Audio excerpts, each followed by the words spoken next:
Bogus with Think Future. So I'm going to tell you a tale about a company that I worked with at one point a long, long time ago. And this was at the very, very beginning of email. So email wasn't a thing that everybody had. So if you're younger than a certain age, you're probably thinking to yourself, oh my God, this is I don't want to hear this story. That person's really old. I don't want to hear a story about the time before email, even though I never use email anymore. I'm always in instant messaging and stuff like that. And I'm Snapchatting, and I'm TikToking, and I'm sending videos. But this is the beginning of email, and I'll tell you why this is an important story, because it's about change management. And it's about how you can build your tools, or make sure that your tools fit into the culture of the audience that you're trying to build them for.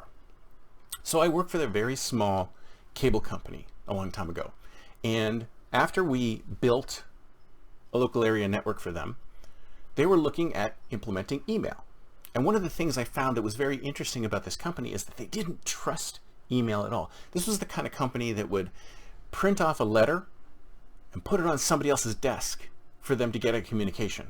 So when the president wanted to send a note to everybody in the company, he would have his secretary, they weren't called admins at the time, he would have his admin print off the memo and drop it on everybody's desk so that you'd know what he was trying to say to everybody.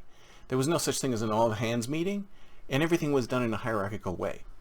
So we were trying to put email into this organization, and we had a choice of a number of email packages at the time. Nothing like what you have today. But before we put these email packages in, I did some interviews. I did some, let's call it design thinking before it was called design thinking. I discussed with every level of the organization, what is it about email that you like? What is it about email that you don't like? And what I found was that many of the individuals who I talked to, no matter where they were in the organization, had a problem with deliverability. They didn't trust that email would get delivered, right? Paper is one thing, but electronic mail, they're like, what the heck is that? I don't think that can be delivered. I don't trust it. I don't trust it.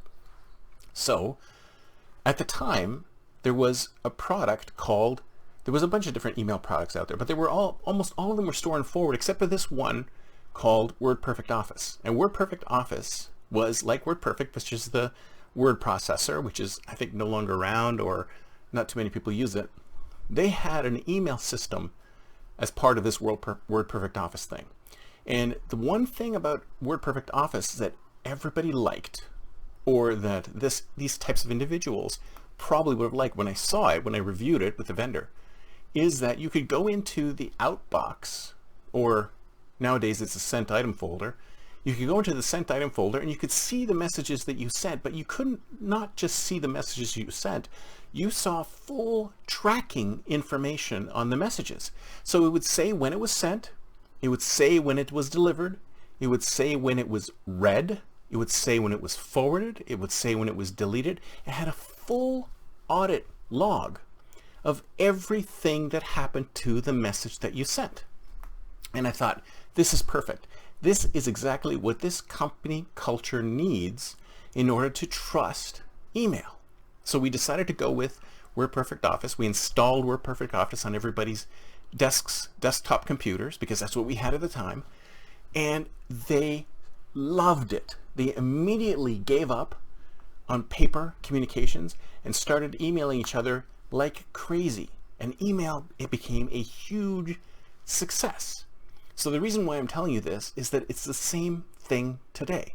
Is that it's unfortunate that the predominant email service now is more of a store and forward, and you lose track of all sorts of auditing information on the email when it goes. Now all you get is a bounce back when the email doesn't come through. And sometimes you don't even get that. It might end up in a spam folder. It might end up anywhere.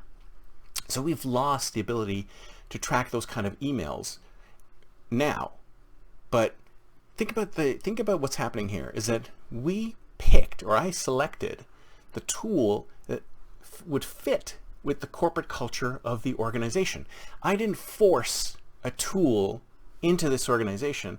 I picked a tool that worked with this organization, knowing that tools would change over time, so that once these people got used to email and understood how email worked and could trust how email worked is that once the next version and next version, and they decided to move to Outlook and Microsoft, what do you call it, Exchange Server, they decided to move these other tools. They had built the internal culture where they could trust email again. So that's what you need to do when you look at building a product for any type of market segment, is that you have to deeply understand their fears. You have to understand what they're worried about, what are their concerns, and you have to give them, alleviate their concerns. What is it that's bothering them? Get down to the underlying reasons why they have a problem, and then build a solution that addresses that problem. Too many tools don't do that anymore. They just figure, oh, I'm going to solve a problem for a tiny little elite group, and they don't go to all of the customers, all of the possible customers that they could talk to try and solve the problem for those customers. They don't go deep enough. They don't dig deep enough into the customer's issues and the customer's culture and the customer's way of working in order to understand and build a tool that will work for them.